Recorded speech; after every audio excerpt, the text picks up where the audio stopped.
Good afternoon. This isn't what I was going to show you. I'm going to show you something else, but first I thought I'd show you this. Check out my blossoms from the yard. I've got some hellebores and little wild daffodils, and oh my goodness, does that look like spring or not?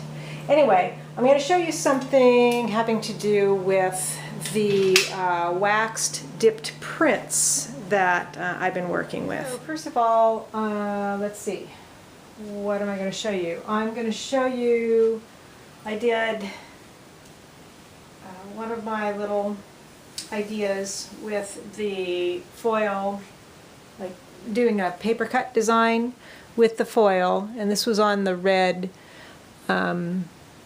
base, and I did like a little black outline around there. So that's the first one that I did. I also did some black underneath, but I would do that differently next time. And I did like an outline of red along this one. These haven't been done yet. The green one I haven't done anything with just yet. And what else I've been doing, I processed a roll of negatives there from my dojo when we had our seminar. When was that? A couple of weekends ago. And then yesterday was a nice sunny day, and I've had this idea for my like Baba Yaga series there, even though that's my grandmother. That's really not the Baba Yaga series, but in any case, it's kind of along the same lines. I wanted to kind of depict the Baba Yaga character in her home, since it's been winter time, and well, I'm getting clearly new blooms now, but I was thinking about all my sticks, and I've been thinking about different ideas of the figure out in the snow with a fire, etc., etc. But I haven't taken any new photographs for the negatives that I want to use. So I did this one yesterday with one of the figures that I already had, and I had to shrink her down so she could fit in the little Baba Yaga's house, you know, with the chicken legs, and wintertime with the trees, etc. And it's okay. It could have used a little bit more exposure time, but this was sensitized paper that I've had in a drawer for several months, and I just kind of wanted to do it because it was sunny. So this is going to move on to the next thing that I was just doing that I wanted to talk about and explain. So I had done another one of these with the Baba Yaga, and it didn't turn out quite right. I didn't get the tree right. It's fine. I was experimenting with it. So I had this other one that I was going to cut half of it off and just use this part. But what I did with it is that I dipped it in wax. So this is, as you can see how translucent it gets. So this is actually on watercolor paper. So it's much heavier than the ones on Goyu.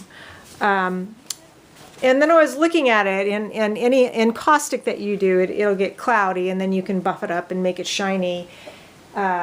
You can do that on the boards. And I thought, well, I wonder if you can do it on paper too. So sure enough, I just took my cloth and I started buffing it, and it takes out the cloudiness, and because it does that, it sort of increases the contrast of the image itself. I don't know. You probably can't tell any difference right here because you didn't see it, you know, right off the bat. But so then I was thinking, well, I wonder if that works for the ones with on the Goyu paper as well. So I did this one, and sure enough, it makes it like really kind of glossy, and it increases the contrast. And it's like very simple to do. You just get a soft cloth, and I don't know if you'll be able to tell the difference with this one. So this is with it. It's hard to tell. but I'll try anyway and show you. So this is with it without, you know, with it getting kind of a little bit cloudy after sitting. And then I can just take the cloth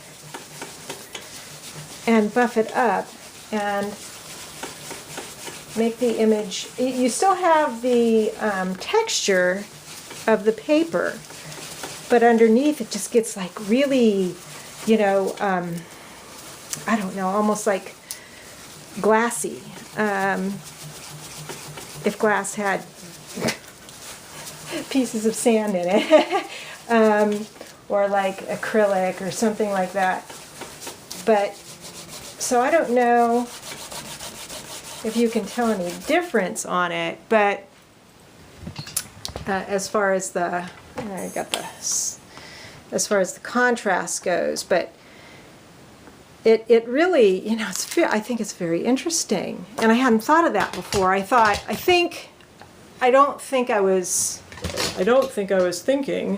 wasn't thinking about, I'm not in the right place for light, sorry. I wasn't thinking about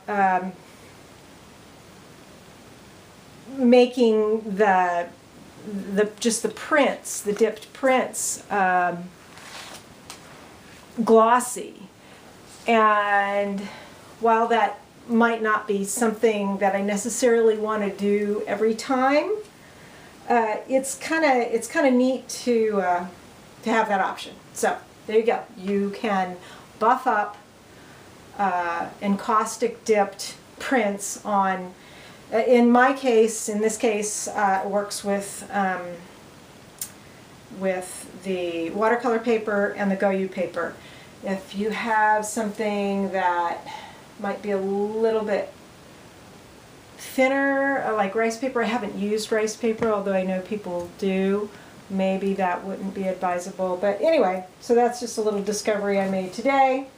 I will continue on these guys. Not today. It's like I've touched enough areas today with the artwork that I kind of feel like I need to stop while I'm ahead. So anyway, that's all for now. Bye. Oh, one other thing. Actually, I will say one more.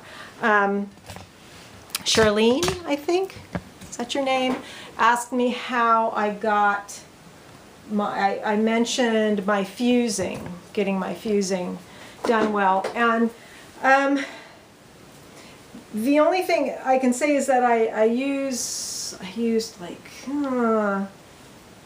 3 or 4 coats of the medium, and each time it's not hard to do on a small one like that, because you can kind of, I just go over it with the heat gun, just kind of circle and circle and circle, and try not to you know, focus the heat any place in particular. I mean, you can do that if you want to do like burn throughs or something like that, but that's not what I'm doing when I'm doing a base coat. So I don't know. I mean, maybe it's even not all that good, but it's I can see my progress in it. So anyway, that's all. All right, bye.